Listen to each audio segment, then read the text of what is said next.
Arquidiócesis de la Verapaz presenta El Pueblo de Dios, el pueblo de la esperanza. Estimados amigos, una vez más tenemos el gusto de entrar en sus hogares a través de este programa, con el mensaje de crecimiento espiritual y familiar.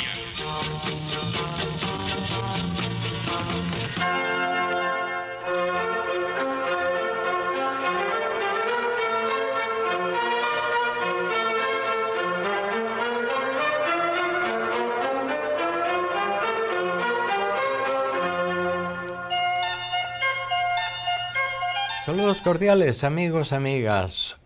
Un paso más con San Lucas en este ciclo C de las lecturas de la Biblia, que nos habla de aquellos inicios del ministerio de Jesús y que hoy en el texto de Lucas nos habla del así llamado Sermón del Llano.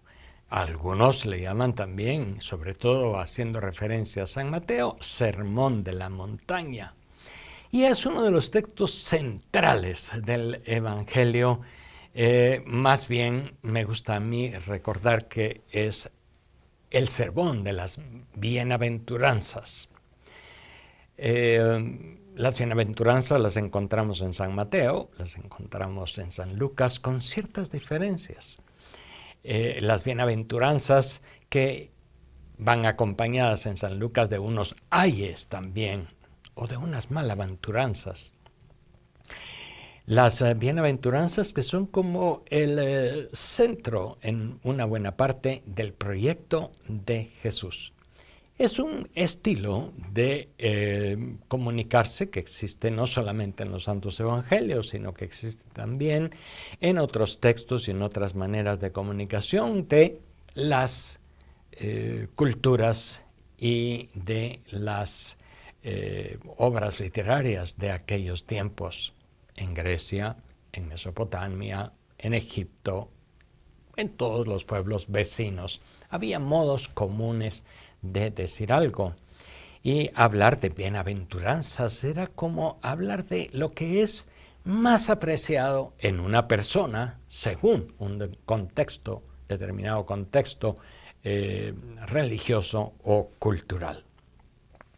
Por otra parte, también están los ayes o las malaventuranzas. Si decimos por una parte, bienaventurado, bendito aquel que es pobre, que llora, que sufre, y por otra parte podemos decir ay o malaventurado aquel que goza pero sin darse cuenta del sufrimiento de su prójimo. De manera que hay ese contraste, esos modos contrastantes de expresar las cosas que nos ayudan también a ir mejor a el verdadero sentido de las cosas. Hoy encontramos un texto en Jeremías, en la primera lectura, que como hemos dicho varias veces, coincide también muchas veces con el texto del Evangelio, más que la segunda lectura, que a veces va en una línea un tanto diversa. Jeremías, en el capítulo 17, en la primera lectura, también nos habla con una frase que puede dejarnos un poco como descolocados, porque Jeremías comienza uno de sus discursos diciendo: maldito quien confía en el hombre y en la carne busca su fuerza, apartando su corazón del Señor. Es una comparación también, un contraste con el Salmo 1, que hoy rezamos como Salmo responsorial, y que nos dice por otra parte: dichoso el hombre que ha puesto su confianza en el Señor. Ahí está. Hace 8 días, se recuerdan, hablábamos de la confianza necesaria, y la confianza para echar las redes y lanzarse de nuevo al mar fue lo que pidió Jesús primero que nada a sus discípulos. Hoy también se nos insiste un tanto en eso. Hay que confiar, pero ¿en quién confiamos? ¿En el hombre y en la carne que es frágil y débil, o en el Señor? Nuestro corazón está puesto en las cosas de este mundo, por decir así, en el placer, en el dinero, en el poder, en el dominio, en el yo, o está puesto en el compartir, en el servir, en el sufrir por el servicio a los demás y en el verdadero altruismo, en pensar en el otro. ¿En dónde está tu corazón? Es lo que hoy nos pregunta la palabra de Dios.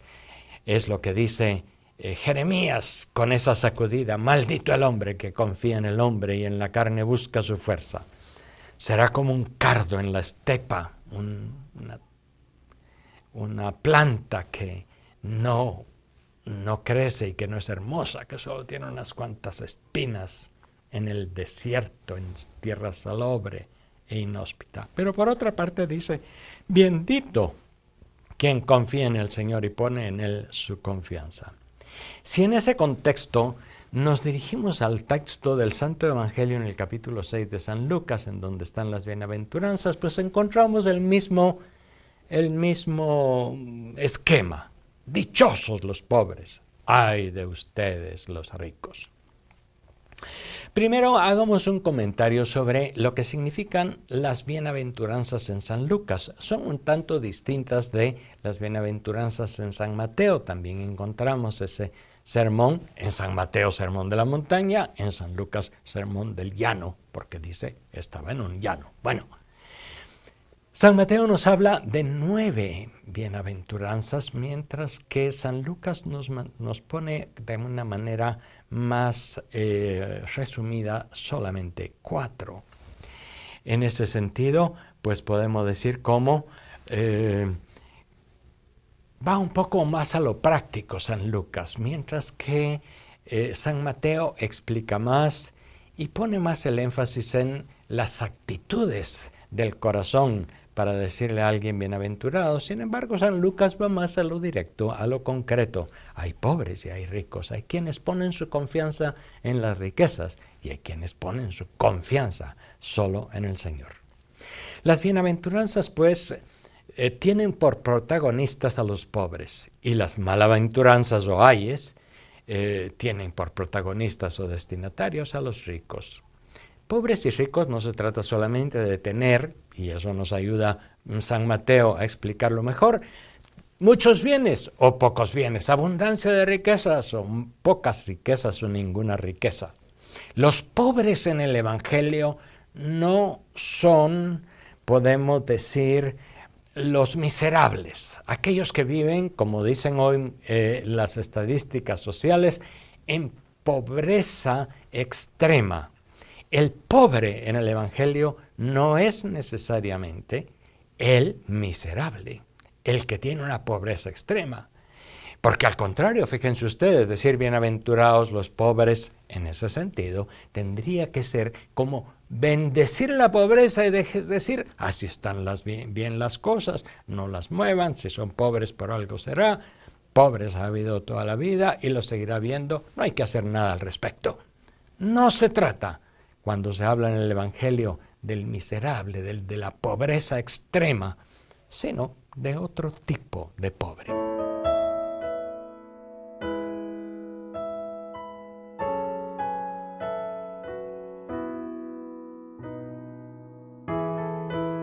Cuando nos narra las palabras de Jesús, bienaventurados los pobres, son los que están desapegados del dinero, del consumo y del simple bienestar o del aprecio a sí mismo de manera exagerada.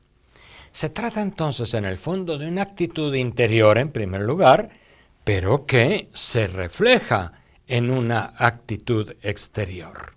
Y por lo tanto, repito, no se trata única y exclusivamente de tener muchos bienes y muchas riquezas, o pocos bienes, o mucho menos no tener ni siquiera los bienes necesarios para la vida. No se trata de esa pobreza, se trata de una actitud interior. Fíjense que hoy en nuestro mundo hay tentaciones muy grandes que siguen estando allí y que ya estaban en el tiempo de Jesús. El dinero, había gente apegada al dinero, como la hay hoy. Gente, por ejemplo, en el ámbito público, que se deja llevar por la corrupción de una manera compulsiva, a tal punto que el dinero les ciega. Acumular dinero. Basta pensar también en los grandes ricos de este mundo, en las grandes corporaciones, cuyas ganancias podrían ayudar a superar cuántas necesidades de agua, de luz eléctrica, de servicios básicos, de infraestructura en el mundo entero y en los países más pobres, y sin embargo son capitales inmensos, increíblemente grandes, que no le servirán a la persona, pero que están allí y que lo siguen invirtiendo en otras cosas para obtener más riqueza. Y después de algunos que son verdaderamente multimillonarios y ricos, pues también hay gente que aunque no tenga tanto, está apegada al dinero. El Evangelio nos habla de, hay los ricos justamente de los que están apegados a lo suyo, porque por otra parte, todos conocemos cuánta gente que también tiene, y aunque a veces tener mucho cuesta, pero es capaz de compartir. Cuesta más compartir a veces si se tiene demasiado, pero hay gente que comparte. Hay gente cuyos bienes materiales, el dinero, los bienes materiales, no significan todo en la vida. También los hay, ¿no? El consumo. También hoy el consumo es algo que la sociedad industrial actual promueve de manera muy grande y en la que todos, si no tenemos cuidado, caemos también. Consumir quiere decir comprar cosas más de lo que necesitamos solo por andar a la moda o porque así te dicen o porque si no, ¿qué van a decir que no tengo? O simplemente porque tienes la compulsión de comprar y de gastar y de tener la sensación de que estás bien y que tienes mucho.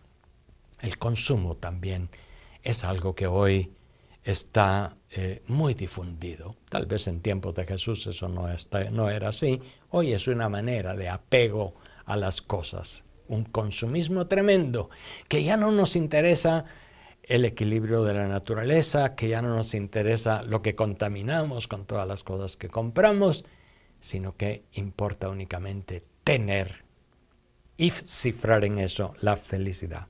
Hoy hay también muchas veces un cuidado exagerado de la salud, no en nuestros ambientes donde todavía no hemos llegado a esos niveles, pero en los países desarrollados hay un cuidado exagerado de la salud y un miedo tremendo a perder la salud y un miedo tremendo a la muerte. Eso es también un modo de riqueza, apegarse demasiado al cuerpo, a la salud, a la figura, a estar en forma, a todas estas cosas.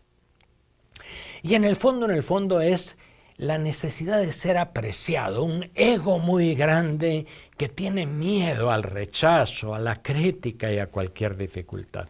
Todo eso son modos de riqueza. Ven ustedes, no se trata solamente de tener dinero, se trata de una actitud también apegada a poner su corazón en todas estas cosas y no poner su corazón y su confianza en Dios. Y por eso se nos dice, bienaventurados los pobres, los que no están apegados al dinero. Bienaventurados los que tienen hambre, los que no están apegados al consumo, no solo de alimentos, de tantas cosas. Bienaventurados los que sufren, es decir, no estar apegado a la salud y al bienestar físico y a estar bien. Y bienaventurados los perseguidos, los que no están apegados a el egoísmo, al aprecio de sí mismo, al yo, que quiere siempre quedar bien y estar bien con los demás. Las bienaventuranzas pues tienen un mensaje muy profundo que tiene también sus raíces y que puede ser visto desde ese lado en lo más hondo de la naturaleza humana. No estamos hechos para el consumo, para los bienes, para el yo y el ego. Estamos hechos para ir a lo hondo de nosotros mismos, para saber tomar distancia frente a los bienes del mundo y no apegarnos a nada ni a nadie. Y desde el punto de vista ni al yo, ni a eso que a todos nos llama la atención, un yo muy importante, un yo muy felicitado, un yo muy admirado por los demás. Está claro, pues, y lo repito porque esto es muy importante, las bienaventuranzas no se refieren a los pobres como miserables.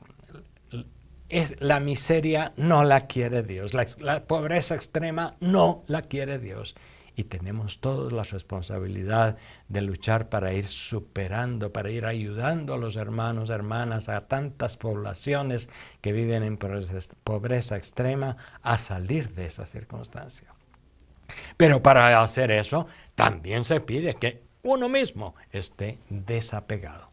Fíjense ustedes, hay mucha gente desapegada que es capaz de servir y de estar con los demás, aún a pesar de todas estas dificultades. La clave, pues, en las bienaventuranzas es el entender quiénes son los pobres y lanzarse hacia allí como una actitud que Jesús nos propone.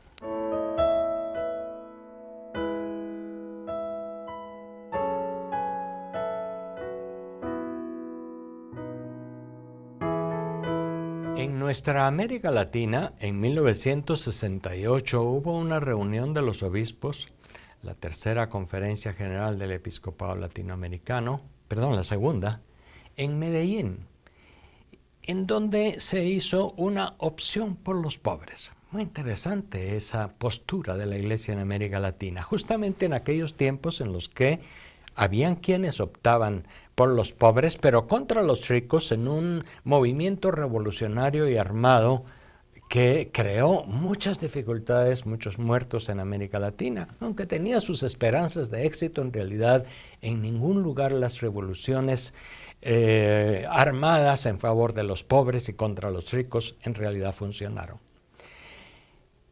Y la Iglesia hizo una opción por los pobres, y eso hay que entenderlo bien, porque estamos hablando del sentido de las bienaventuranzas, estamos hablando del sentido del Evangelio en este campo.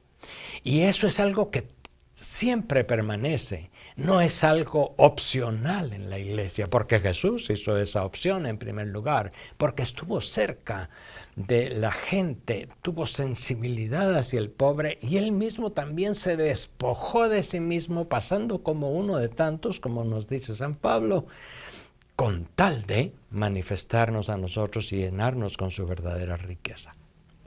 La pobreza cristiana, pues, va ligada a la promesa del reino de Dios, es decir, a tener a Dios como rey, a poner su corazón solo en él. Todo lo contrario de lo que decía Jeremías hoy en la primera lectura. Maldito el hombre que confía en el hombre y en la carne pone su esperanza.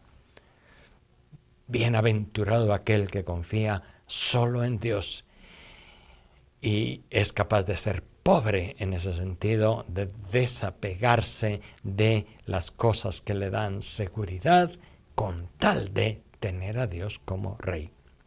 Este reinado se convierte, por otra parte, en la mayor riqueza porque es tener a Dios de nuestro lado, es tener la certeza de que Dios está aquí, incluso en esta tierra llena de injusticias y desigualdades. Y Dios está en el rostro de cada pobre, invitándonos a asumir su causa. Repito, el pobre que no tiene, el que está en pobreza extrema, hay que asumir su causa. Pero es la causa del pobre, del desapegado, que puede también ser en cierto modo algún rico que tenga bienes materiales, pero que los orienta hacia el bien, que invierte para que haya trabajo, que busca seguridad social y respeto a sus empleados, que no anda acumulando más de la cuenta y más de lo que necesita. Esa es la causa de los pobres que la Iglesia quiere seguir, es la causa del reino de Dios, la causa de Jesús. Disfrutaremos completamente de esa utopía del reino cuando no haya empobrecidos carentes de sus necesidades básicas, sino haya pobres en el Señor, que son todos los que mantienen la riqueza de un pueblo basada en el amor, la justicia, la fraternidad y la paz. En otras palabras, pobres no son los miserables, sino los que libremente renuncian a considerar el dinero como valor supremo, como ídolo, y optan por construir una sociedad justa, eliminando así la causa de la injusticia, la riqueza. Son los que se dan cuenta de que aquello que ellos consideraban un valor, el éxito, el dinero, los bienes materiales, la salud, la fama, de hecho va contra el ser humano. El reino de Dios es la sociedad alternativa que Jesús se propone llevar a término. La proclama del reino no la hace desde la cima de un monte, como en San Mateo, sino en el caso de San Lucas la hace en el llano, en el mismo plano con los demás, en donde se halla esa sociedad construida a partir de los falsos valores de la riqueza y el poder. Entendemos pues también entonces en ese sentido cuáles son los ayes o las malaventuranzas de San Lucas. 4 ayes o maldiciones contra los ricos. Las 2 primeras van directamente contra los ricos y satisfechos por su indiferencia ante la situación de los pobres. Y las 2 últimas se dirigen a los que ríen y a los que tienen buena fama. La contraposición entre pobres y ricos está claramente planteada también por el canto de María en el Magnificat. Dios colma de bienes a los pobres y a los hambrientos, y a los ricos los despide con las manos vacías. Un texto polémico muchas veces, esto ha sido causa de muchas discusiones y también a veces de opciones incorrectas en la iglesia, pero por otra parte un texto básico que tiene que ver con ese mensaje claro de Jesús que nos invita a nosotros también a ser, como dice San Mateo, porque él sí lo explica, pobres de espíritu, mientras San Lucas solo se quedan bienaventurados los pobres. Es decir, el que tiene un corazón distinto. Se trata también de una actitud muy diferente entonces ante el dinero, ante el consumo, ante la salud personal y ante la autoestima exagerada. Ante estas 4 tentaciones o dificultades que todo ser humano tiene que ir enfrentando, está la bienaventuranza, la verdadera pobreza, la pobreza evangélica que nos llama a un compromiso más grande y mejor. Hemos dicho, comentando estos textos de San Lucas y de los profetas, que toda vocación tiene también como finalidad una misión. Somos llamados para algo. Ojalá pues que estos textos nos lleven también a actuar, no nos lleven únicamente a pensar o a meditar o a orar para que las cosas cambien, que nos lleven, que nos muevan a la acción. Nuestra iglesia en América Latina y nuestra iglesia en el mundo entero está ahora en camino de sínodo, en este caminar juntos, en el cual queremos promover la vocación y la misión de todo el pueblo de Dios, no únicamente de algunos, que algunos estamos llamados a dejarlo todo y a dedicar a tiempo completo nuestra vida al servicio del reino, sino de todos, porque pueden dedicar su vida al trabajo con el sentido del reino de Dios, en el trabajo, en la profesión, en la vida familiar, en la vida comunitaria, en el deporte, en cualquier circunstancia. Esa actitud de vida, esa actitud del Evangelio de las Bienaventuranzas, pues nos toca a todos. Y de esa manera, si nos vamos identificando con este Jesús, que es el primero que se ha despojado de todo, que nos ha sentido apegado a nada, en la medida en que nos identifiquemos con Él, todos los bautizados, hombres y mujeres, vamos a poder ir aportando también a un cambio después de las estructuras, de las circunstancias, de la estructura de pecado, como se dice en la teología de la América Latina, para que nuestro mundo sea más justo, más fraterno, menos excluyente, más igualitario. Que el texto del Evangelio anime nuestro compromiso en esta semana que ahora comienza, y les agradezco mucho su atención. Hasta la próxima vez.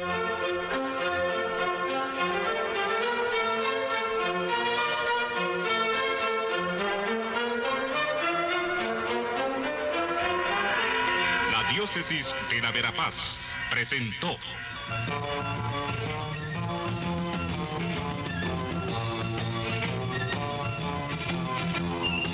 El pueblo de Dios, el pueblo de la esperanza.